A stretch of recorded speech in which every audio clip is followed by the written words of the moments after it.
Hello guys, welcome back to the channel. আর আজকে আমি তোমাদের সাথে শেয়ার করবো একটা smooth, simple, easy makeup look. আর আমি ভিডিওতে পর একদম স্টেপ বাই স্টেপ বুঝিয়ে দিয়েছি যাতে তোমাদের বুঝতে কোনো রকম প্রবলেম না হয়।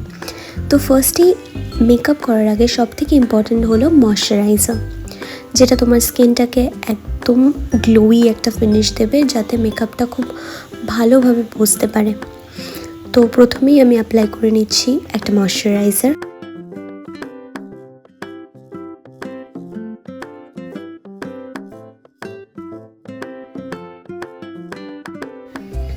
এবার আমি অ্যাপ্লাই করে নিচ্ছি প্রাইমার। এটা একটা শিমারি প্রাইমার, যেটা অ্যাপ্লাই করলে তোমার ফেসে ফাউন্ডেশন অ্যাপ্লাই করার আগেই একটা ইনস্ট্যান্ট গ্লো চলে আসে।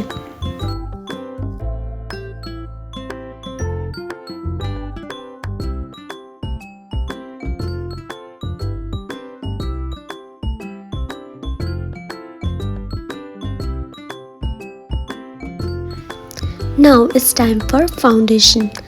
ফাউন্ডেশনটা তোমার স্কিন যদি অয়েলি হয় তাহলে ম্যাট বেসের ওপর নিলেই তোমার ভালো হয়, আর যদি ড্রাই হয় তাহলে অয়েলি বেসের ওপর। তো এই ফিটমি ফাউন্ডেশনটা এতটা স্মুথ, এত সুন্দরভাবে ব্লেন্ড হয়, একটা ফ্ললেস এফেক্ট দেয়। আমি অ্যাপ্লাই করলেই তোমরা বুঝতে পারবে যে কতটা সুন্দর এফেক্ট দেবে একটা।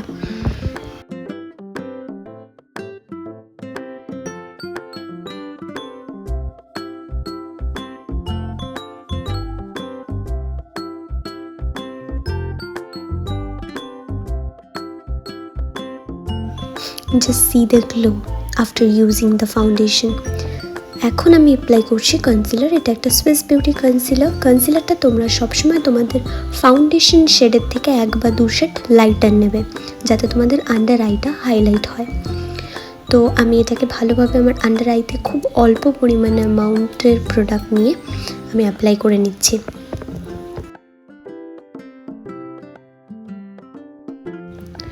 এবার আমি একটা কম্প্যাক্ট পাউডার দিয়ে আমার পুরো বেসটাকে সেট করে নেব। ফার্স্টে আমার আন্ডার আইটা সেট করে নিচ্ছি, এরপর আস্তে আস্তে আমার ফুল ফাউন্ডেশনটাকে সেট করে নেব।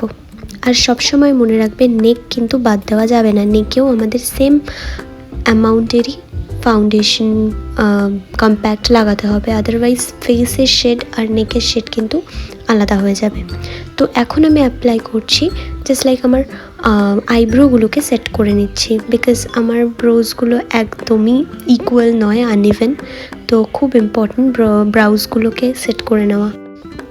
এবার আমি একটা আইশ্যাডো প্যালেট থেকে, এই প্যালেটটা ছিল মেবি রেভলিউশনের, তো এই প্যালেটটা থেকে আমি নিউড একটা কালার নিয়ে আমার ক্রিজে অ্যাপ্লাই করে নিচ্ছি এবং ভালো করে ক্রিজের সাথে ব্লেন্ড করে নেব, যাতে এটা একদম একটা ফ্ললেস এফেক্ট দেয়। তারপর এই ডার্ক ব্রাউন কালারটা নিয়ে আমি আমার ইনার কর্নারে অ্যাপ্লাই করব। এটা আস্তে আস্তে আমাদেরকে বিল্ড করতে হবে কালারটা।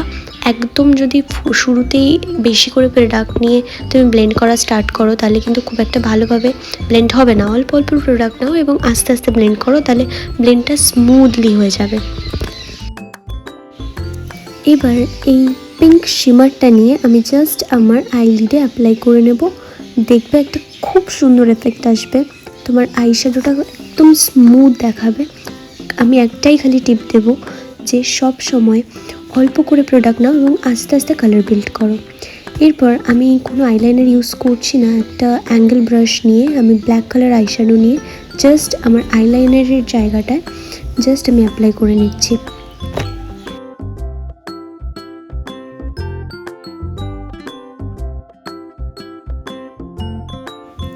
এবার আমি একটু হালকা করে কাজল পরে নিচ্ছি।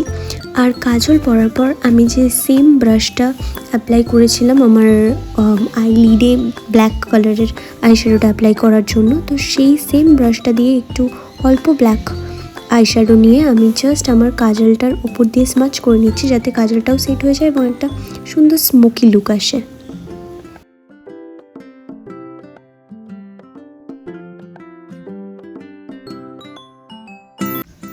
এরপর আমি ইউজ করে নিচ্ছি মাস্কারা। আমার আইল্যাশ খুব একটা বড় নয়, বাট তাও আমি খুব মাস্কারা ইউজ করিনি, জাস্ট লাইটের ওপর, যাতে এটা এই ধরনের মেকআপগুলো তোমরা ডেলি বেসিসে করতে পারো। তো সেই জন্য আমি হালকা মাস্কারা অ্যাপ্লাই করেছি। এরপর আমি কন্ট্রোল করে নিচ্ছি আমার ফেসটাকে আর আমাদের কপালের যে সাইডের দিকটা ওইখানেও আমাদের কন্ট্রোল করা উচিত, যাতে একটা শার্প সুন্দর লুক আসে। যারা একটু চাবি, যেমন আমি, আমার ডাবল চিন দেখা যায় হালকা, তো তাদের কিন্তু কন্ট্রোল করলে মুখটা অনেক বেশি শার্প লাগে আর সুন্দর লাগে। এবার আমি অ্যাপ্লাই করে নেব ব্লাশ। আমি এখানে পিচ পিঙ্ক কালারের ব্লাশটা অ্যাপ্লাই করছি। আর আমি পছন্দ করি না যে মুখের এক জায়গায় শুধু এক কালার থাকবে, আমি পছন্দ করি নোজ একটু চিনে হালকা করে যেন কালার থাকে, তো আমি নোজ আর চিনেও হালকা ব্লাশ অ্যাপ্লাই করি।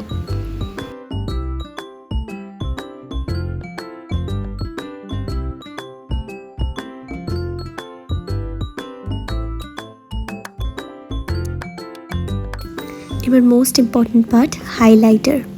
তোমরা হাইলাইট করবে চিকস বোনগুলোকে, নোজ অ্যান্ড চিন অ্যান্ড ফোরহেড। এই জায়গাগুলোই আমাদের হাইলাইটিং পার্ট আমাদের ফেসের, তো আমি সেই জায়গাগুলোকে হাইলাইট করে নিচ্ছি।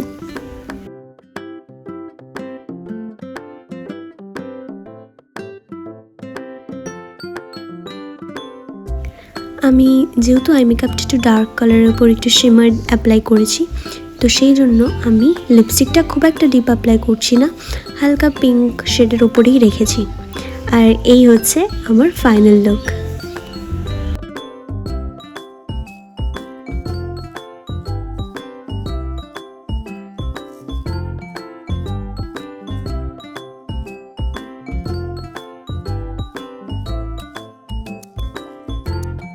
আশা করি তোমাদের ভিডিওটা ভালো লেগেছে। এরকম ভিডিও পাওয়ার জন্য আমার চ্যানেলটাকে সাবস্ক্রাইব করে রেখো, আর কেমন লাগলো জানিও।